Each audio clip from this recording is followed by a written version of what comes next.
يقول أيضا كمال حيدري في الدقيقة 30 من برنامجه الأطروحة المهدوية الحلقة 5: بها مدرسة ماذا؟ مدرسة الصحابة.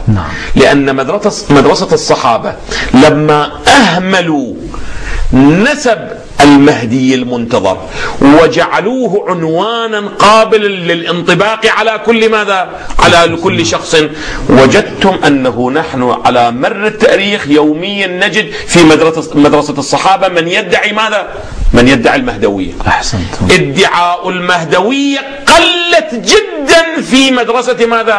أهل البيت. لماذا؟ لأنه عنوانه مشخص، نسبه مشخص، بطاقته الشخصية مشخصا واضح إلى من ينتمي. هو عندما يذهب إلا أن يريد أن يخدع الناس بعض البسطاء، وإلا بمجرد الآن يتكلم أنا فلان، هو الناس يعرفون أنه ليس هو فلان.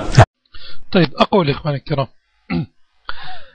إن ادعاء المهدوية كثير جدا عند الشيعة الإمامية، كما أن الاثنى عشرية قالوا أن المهدي هو محمد بن الحسن، فكثير من فرق الإمامية الأخرى قالوا بقول مشابه لقولهم ودعوة مشابهة لدعواهم. وما ذكره الطوسي ونقله المجلسي في بحار الأنوار دليل على ذلك، حيث يقول يعني في من ادعى المهدوية من الإمامية فيه من قال المهدي من ولد علي فقالوا محمد بن الحنفية، وفيه من قال من السبئية هو علي لم يمت، وفيه من قال جعفر بن محمد ولم يمت، وفيهم من قال موسى بن جعفر ولم يمت، وفيهم من قال الحسن بن علي العسكري ولم يمت، وفيهم من قال المهدي وأخوه محمد بن علي وهو حي باقي. المصدر بحار الأنوار للمجلسي الجزء 51 صفحة 210.